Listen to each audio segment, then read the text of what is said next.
Dear friend, हम लोग यहाँ पे एक नए चैप्टर परसेंटेज को पढ़ रहे हैं।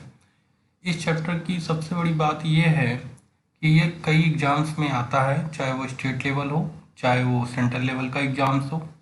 और यह चैप्टर अपने साथ कई चैप्टरों को लिंक किए रहता है। तो इसका ओवरऑल देखा जाए तो ये अराउंड 10 से 15 क्वेश्चंस को कवर कर जाता है, जैसे कि आप profit and loss, SICI, alligation और DI पढ़ते हैं, जिसके थ्रू ये 10 से 15 क्वेश्चंस को कवर करेगा। सो इस चैप्टर में क्लियरिटी बहुत ज़्यादा ज़रूरी है और कॉन्सेप्ट बहुत क्लियर होना चाहिए। चलिए आगे देखते हैं चैप्टर की शुरुआत कैसे की जाती है। देखिए, इस चैप्टर का कॉन्सेप्ट जो कहता है कि यह एक लैटिन वर्ड से जनरेट हुआ है और लैटिन वर्ड जो है वो परसेंटम। परसेंटम में आप देखें, पर अलग कर दें और अलग कर दें तो बचता है सेंट। सेंट मतलब होता है 100। 100 का मतलब हुआ कि सैकड़ा, यानी 100 सेंट्स बराबर हो जाएंगे $1। और इसी सेंट वर्ड से एक वर्ड आता है सेंचुरी। सेंचुरी मतलब 100 ईयर्स, यानी एक शताब्दी में कितने साल? 100 साल।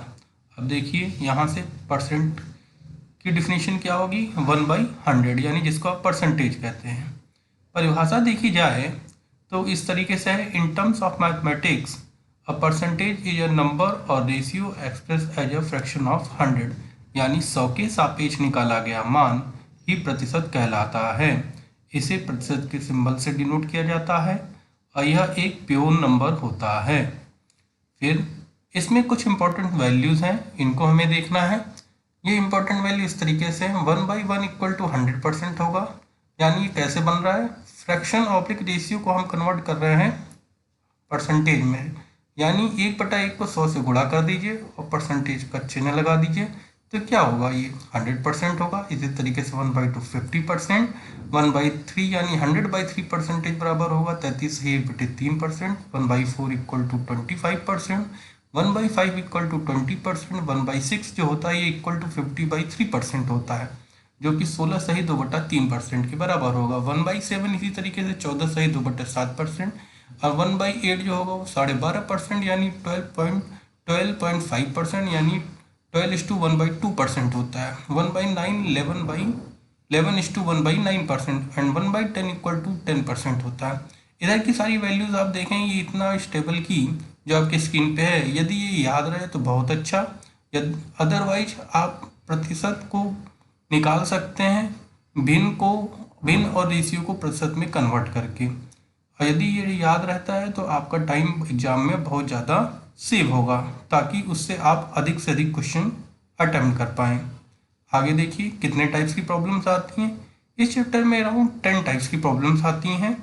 बेसिक प्रॉब्लम, सिंपल प्रॉब्लम होंगी, फिर भिन्न और अनुपात से संबंधित प्रॉब्लम्स, फिर एग्जाम से संबंधित प्रॉब्लम, फिर इलेक्शन यानी चुनाव से संबंधित, फिर पॉपुलेशन जनसंख्या से संबंधित, फिर मिक्सचर यानी मिश्रण से संबंधित, फिर कंपैरिजन बिटवीन 2 और 3 वेरिएबल यानी 2 और 3 वेरिएबल के बीच में तुलनात्मक अध्ययन, फिर इनकम एंड एक्सपेंडिचर से संबंधित, फिर आर्टिकल एंड गुड्स से संबंधित यानी वस्तु से संबंधित, और फिर मिक्स टाइप यानी मिश्रित समस्याएं होंगी। चलिए आइए प्रॉब्लम देखते हैं। प्रॉब्लम कुछ इस तरीके से है, कह रहा है क्वेश्चन में, if 80% of A equal to 50% of B and B equal to X% of A, then the value of X is. इसका मतलब हुआ A का 80% B का 50% के बराबर है, तब B A के X% के बराबर है। तो यहाँ से देखिए, पहले समझिए, A का 80% लिखा, यानी 80% जो है उसको पहले फ्रैक्शन में कन्वर्ट किया, ऑफ का मतलब मल्टीप्लाई होता है, और A लिखा। फिर ये किसके बराबर है? B के 50%, यानी 50% को फिर से फ्रैक्शन में कन्वर्ट किया, फिर गुणा किया, ऑफ मतलब B, ऑफ का मतलब जो का होता है, का मतलब गुणा होता है, और फिर ये B लिखा। फिर दोनों साइड देखिए, 100 कैंसिल, 0 से 0 कैंसिल, तो आएगा क्या? 8A equal to 5B। अब क्या करिए, इस A को इधर ले जाइए, इसको इधर ले जाइए, तो यानी B/A इक्वल टू 8/5। अब यहाँ से देखिए, दूसरे इक्वेशन जो आपको दिया गया है, इसमें है B बराबर X/100 इंटू A, यानी A का X% जो है वो B के बराबर है। तो हमने X% को इसमें फ्रैक्शन में कन्वर्ट किया, ऑफ का मतलब आप जान ही रहे हैं, गुणा है, A से मल्टीप्लाई कर दिया, तो यहाँ से हमें X निकाल लेंगे कैसे? इसको इधर गुणा किया, इसको इसके नीचे लिया है, X बराबर B/A इंटू 100। और b बाई ए का मान यहाँ पे हम ऑलरेडी पुट कर चुके हैं 8/5, तो यानी यहाँ पे वो जब मान रखते हैं 8/5 तो क्या हो जाएगा, 5 पहाड़े से 20 बार में कटेगा और 20 इंटू 8 कितना हो जाएगा, 160। फिर देखिए, in an examination a student had to obtain 33% of the maximum marks to pass. He got 125 marks and failed by 40 marks. Then the maximum marks were. देखिए, किसी भी एग्जाम में कोई भी छात्र बैठता है तो वो मैक्सिमम से मैक्सिमम 100% मार्क्स प्राप्त कर सकता है। और जब 100% मार्क्स प्राप्त कर सकता है तो इस क्वेश्चन में कह रहा है कि एक छात्र जो है वो 33% मार्क्स उसको पास होने के लिए चाहिए अधिकतम, लेकिन वो 125 अंक प्राप्त कर रहा है और 40 अंक से फेल हो जा रहा है। तो एक बात सोचिए, 125 अंक प्राप्त कर रहा है और 40 अंक और दे दे तो वो कितने पासिंग मार्क के बराबर प्राप्त करेगा, 33%। यानी 33% बराबर कितने के हो जाएगा, 165। तो दोनों साइड 33 से भाग करिए तो 1% बराबर कितना जाएगा, 165/33, और 33 की पहाड़ी से 5 बार में कटेगा तो 1% बराबर 5, यानी 100%।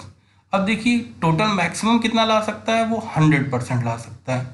तो दोनों साइड किससे गुणा कर दीजिए, 100 से। और जब दोनों साइड 100 से गुणा करेंगे तो ये जो मैक्सिमम मार्क्स होगा वो आ जाएगा 500 के बराबर, यानी वो एग्जाम कितने का रहा होगा, वो 500 नंबर का रहा होगा। तो ऑप्शन नंबर 1 इज करेक्ट। अगला question, B got 20% marks less than A, what percent mark did A got more than B. कह रहा है बी जो है ए से 20% मार्क कम प्राप्त कर रहा है, तब ए बी से कितना प्रतिशत अधिक प्राप्त करेगा। तो देखिए, इस क्वेश्चन में दो बातें ध्यान रखनी है। पहली बात, किन के बीच में बात हो रही है, तो बी और ए के बीच में प्राप्त हो रही है। फिर देखना है कि कौन सी बात किसके सापेक्ष हो रही है। तो इसमें कह रहा है बी जो है वो 20% कम प्राप्त कर रहा है ए से, यानी हमें ए पता हो तो उससे 20% नंबर तो कम प्राप्त करेगा कौन, बी। तो हमें ए नहीं पता है, इसलिए हम ऑटोमेटिक अपने आप से मान लेंगे कितना, 100%। यदि 100% मान लिया तो इससे 20% कम प्राप्त कर रहा है कौन, बी।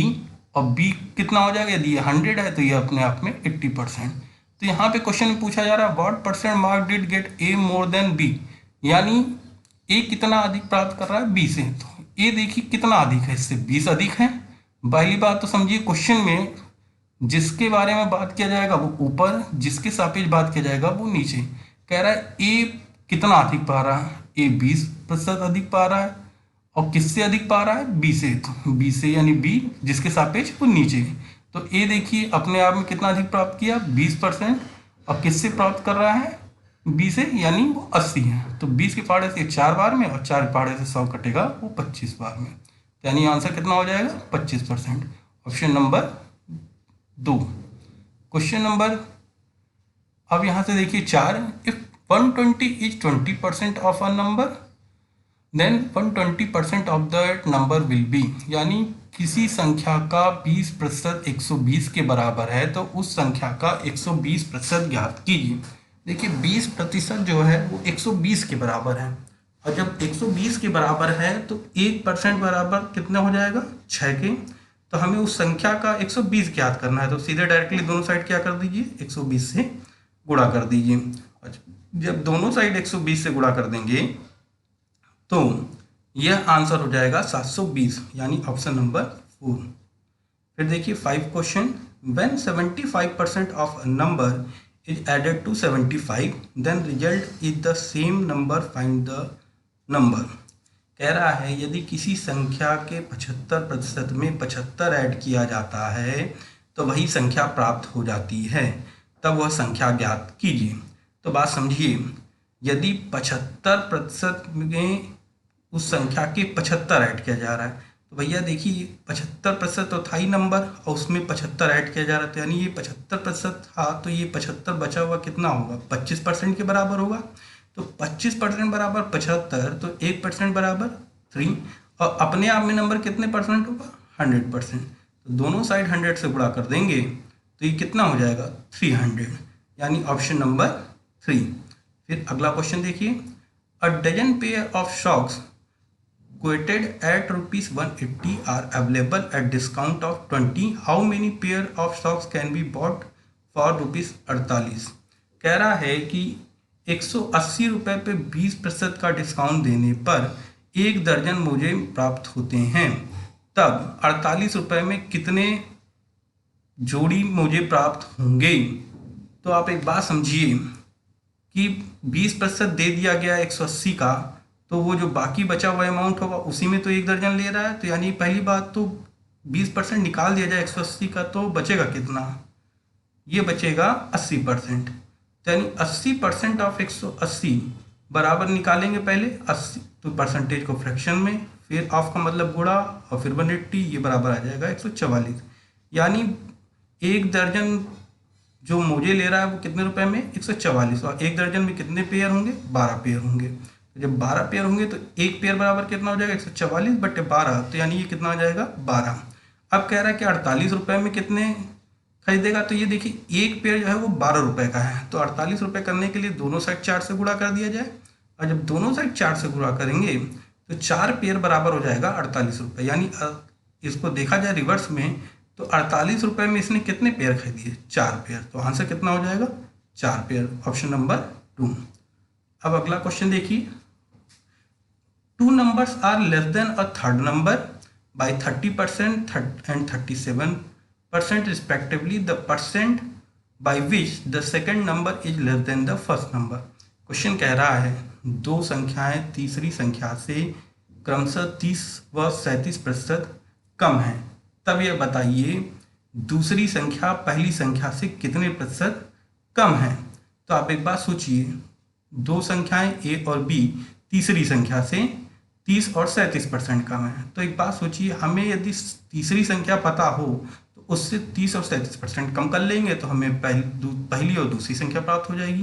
तो यानी हमें तीसरी संख्या किस तरीके से प्राप्त चल जाए तो बाकी 2 संख्या हम प्राप्त कर सकते हैं, और तीसरी नहीं पता होगी तो हम ऑटोमेटिक क्या कर लेंगे, उसको मान लेंगे 100%। तो इससे 30% कम होगा तो ए कितना हो जाएगा, 70%, और बी कितना हो जाएगा, 63%, 63%, क्योंकि वो 37% कम है। तो आप एक बात सोचिए, ए जो है 30% कम है तो वो 70 हो गया, और जो ये बी है वो 37% कम है तो 63 हो गया। तो फिर कह रहा है कि the percentage by which the second number is less than first, यानी दूसरी संख्या पहली संख्या से कितना कम है। तो यहाँ से देखिए 63 बी है और ए 70 है, तो दूसरी संख्या पहली संख्या से 7% कम है। तो दूसरी जिसके बारे में बात हो रहा है वो ऊपर, और जिसके सापेक्ष बात होगा वो नीचे। दूसरे के बारे में बात हो रहा है, कितना कम है, वो 7 कम है। किससे कम है, पहले से। पहले यानी कितना है, ए, और ए अपने आप में कितना है, 70। 7/70 यानी 10 हो जाएगा, यहाँ से 1 0 कैंसिल हो जाएगा, तो आंसर आएगा 10%, ऑप्शन नंबर 1। अब देखिए यहाँ पे, the ratio of the number of boys to that of a girl in a school is 4:1 if 70% of boys and 70% of the girl 75% of boys and 70% of the girls are scholarship holder, then the percentage of student who do not get the scholarship।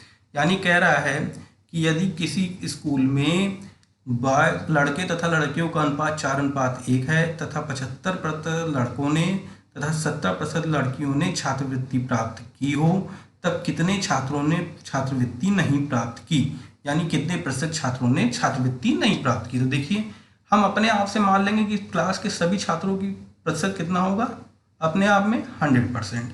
जब 100 होगा तो यानी मान लीजिए वो 100% मान लीजिए या 100 स्टूडेंट मान लीजिए, दोनों इक्वली। फिर यहाँ पे देखिए रेशियो, यहाँ पे कहा गया कि दोनों का अनुपात है 4:1, तो यानी इसको देखिए यदि 100 छात्र रहे होंगे तो इसमें 80 बॉयज़ रहे होंगे और 20 गर्ल्स रही होंगी, दोनों का ऐड करेंगे तो कितना हो जाएगा, 100, और दोनों का अनुपात लेंगे तो ये कितने में आएगा, 4:1 में। फिर यहाँ से कह रहा है 75% बॉयज़ ने प्राप्त किया स्कॉलरशिप, तो 80 का 75% निकालेंगे तो आपका आएगा ये 60, और इसी तरीके से गर्ल्स में जो 20 गर्ल्स थी उसका 70% निकालेंगे तो आएगा 14। यानी 80 में से 60 बॉयज़ ने स्कॉलरशिप प्राप्त किया तो कितने नहीं प्राप्त किया, 20 ने। और गर्ल्स में यदि 20 में से 14 गर्ल्स ने स्कॉलरशिप प्राप्त की तो कितनी नहीं प्राप्त की, 6। तो यानी इन दोनों को जोड़िए तो ये 80 हो जा रहा है, इन दोनों को जोड़ा तो 20 हो जा रहा है। तो पूछ रहा है कि how much percentage would student not getting the scholarship. तो यानी देखिए 20% बॉयज़ ने और 6% गर्ल्स ने, दोनों को ऐड कर दिया है तो टोटल कितने हो जाएंगे, 26%।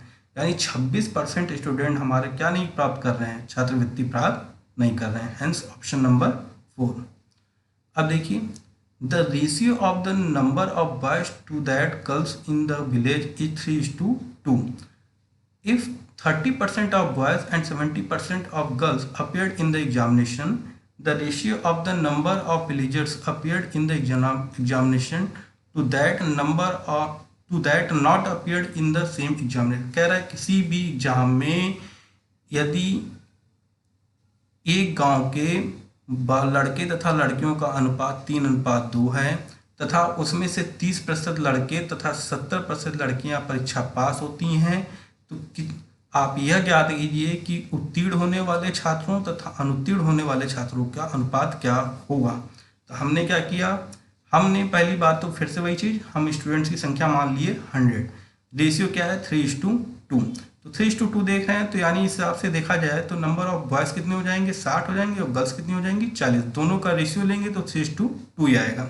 अब कह रहा है कि 30% अपेयर्ड हुए, तो 30% हुए तो 60 का 30% हुआ 18 और गर्ल्स कितनी अपेयर्ड हुई 70%, तो 40 का 70% हुई 28। और जब 28 हो गई तो 40 में से 28 अपेयर्ड हो गई, तो बाकी कितनी नहीं अपेयर्ड हुई 12 नहीं अपेयर्ड हुई। और बॉयज़ में यदि 60 में से 18 अपेयर्ड हुए तो कितने नहीं अपेयर्ड हुए 42 नहीं हुए। अब आपसे अनुपात पूछा जा रहा है उत्तीर्ण बटा अनुत्तीर्ण का, तो उत्तीर्ण कितने हैं 18 + 28 यानी टोटल कितने हो गए 46, और नहीं उत्तीर्ण है यानी अनुत्तीर्ण है वो है 42 + 12 यानी 54। दोनों का रेशियो लिया तो ये आया 23/27।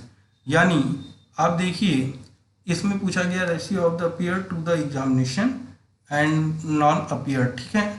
तो आप ये बात देखिए कि रेशियो जो आ रहा है वो आपका 23:7 आ रहा है और ऑप्शन नंबर हो जाएगा 2, ठीक। इसी के साथ ये चैप्टर आज के लिए हम ख़त्म करते हैं। और यदि किसी को क्लासरूम प्रोग्राम इन प्रयागराज आपको कांटेक्ट करना हो तो इसमें कांटेक्ट नंबर दिया हो।